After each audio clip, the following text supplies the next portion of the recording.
Hi hello friends, நம்ம சேனல்ல ஒரு சூப்பரான நல்ல பூ போல இடியாப்பமும் அதுக்கு சைடிஷா வெள்ளை குருமா.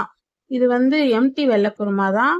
இது வந்து இடியாப்பம், ஆப்பம், இட்லி, தோசை, பரோட்டா கூட ரொம்ப சூப்பரா இருக்கும். இந்த குருமா இந்த இடியாப்பத்துக்கும் இந்த குருமாவுக்கும் செம்ம அட்டகாசமா இருக்கும். இப்போ ஃபர்ஸ்ட் நம்ம குருமா செய்யறதுக்கு ஒரு அரை கப் அளவுக்கு தேங்காய் துருவி வச்சிருக்கேன், சேர்த்துக்கலாம். அப்புறம் ஒரு அரை வெங்காயம் கட் பண்ணி சேர்த்துக்கோங்க. 2 துண்டு அளவுக்கு கல்பாசி, அப்புறம் ஒரு 2 துண்டு அளவுக்கு இஞ்சி, ஒரு 6ல இருந்து 7 பல்லு பூண்டு சேர்த்துக்கோங்க. 1 டேபிள் ஸ்பூன் சோம்பு, 1 டீஸ்பூன் சீரகம், 2 டேபிள் ஸ்பூன் பொட்டுக்கடலை, ஒரு 10 முந்திரி, 1 டீஸ்பூன் அளவுக்கு கசகசா அதையும் சேர்த்துட்டு நம்ம வந்து கொஞ்சமா ஒரு 10 போல புதினா இலை சேர்த்துக்கலாம். நல்லா வாசனையா இருக்கும். சேர்த்து தண்ணி ஊற்றி நல்லா நைஸா அரைச்சிக்கோங்க. இப்போ குக்கர்ல ஒரு 2 டேபிள் ஸ்பூன் அளவுக்கு எண்ணெய் ஊற்றிட்டு ஒரு துண்டு பட்டை, ஒரு அன்னாசிப்பூ, 2 கிராம்பு, 2 ஏலக்காய், கொஞ்சம் கல்பாசி, 1 டீஸ்பூன் சோம்பு, ஒரு கொத்து கருவேப்பிலை, இது எல்லாம் நல்லா பொரிஞ்சு வந்ததும் ஒரு 2 வெங்காயம் பொடியா கட் பண்ணி வச்சிருக்கேன். இது கூடவே ஒரு 4 பச்சை மிளகாய் கீறி வச்சிருக்கேன். ஒரு 4ல இருந்து 5 கூட சேர்த்துக்கோங்க.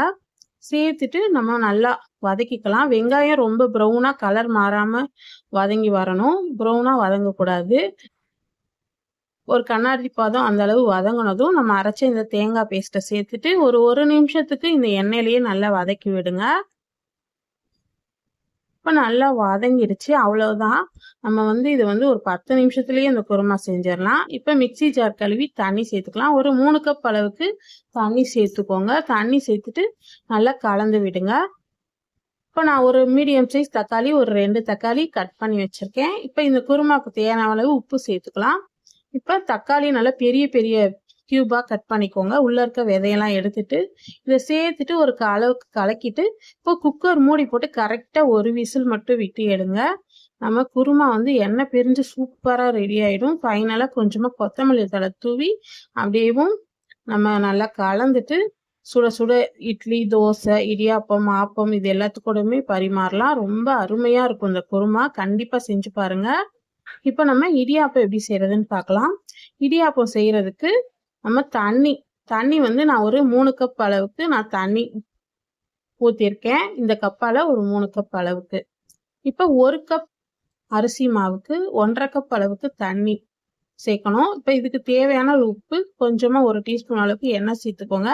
நம்ம 3 கப் அளவுக்கு தண்ணி சேர்த்தோம். தண்ணி நல்லா கொதிச்சு வந்ததும் அடுப்பை சிம்மில் வச்சுட்டு 2 கப் அளவுக்கு அரிசி மாவு சேர்த்துக்கோங்க. 1 கப் அரிசி மாவுக்கு 1.5 கப் அளவுக்கு தண்ணி கரெக்டான அளவில் இருக்கும். இப்போ இது எல்லாத்தையும் நல்லா மிக்ஸ் பண்ணி விடுங்க. இப்போ அடுப்பை ஆஃப் பண்ணிட்டு நல்லா மிக்ஸ் பண்ணி விட்டுட்டு ஒரு 10 நிமிஷம் மூடி போட்டு அப்படியே விட்டுருங்க. இந்த மாவு எல்லாம் நல்லா வெந்து வந்துடும்.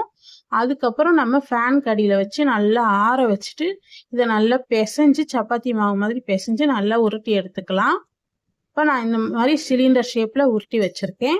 இப்போ நம்ம இடியாப்பம் புளியறதுக்கு இடியாப்ப உலக்கில் இந்த மாவை இந்த மாதிரி வச்சுட்டு இடியாப்ப உலக்கில் கொஞ்சமாக எண்ணெய் தடவி விட்டுருங்க. முன்னாடியே தடவிட்டு இந்த மாவு வச்சுட்டு இப்போ இடியாப்ப உலக்கை வந்து நல்லா க்ளோஸ் பண்ணிவிட்டு, நான் இட்லி பானையில் தான் எப்பயுமே இடியாப்பம் செய்வேன். நல்லா இட்லி மாதிரி நல்லா பூவாக சூப்பராக வரும். அதுக்காக இப்போ இட்லி தட்டில் வந்து இந்த மாதிரி எண்ணெய் தடவி விட்டுருங்க. எண்ணெய் தடவி விட்டு இப்போ நம்ம இடியாப்பம் புழிஞ்சு விட்டுக்கலாம். ரொம்ப நிறைய போட்டு அடைச்ச மாதிரி புழியாதீங்க. நல்லா லூஸாக கொஞ்சம் ஒரு 2-3 சுத்து விட்டால் போதும், கரெக்டாக இருக்கும். இதே மாதிரி நம்ம எல்லா தட்டுலையும் இதே மாதிரி புழிஞ்சுக்கலாம், எல்லா குழியிலையும்.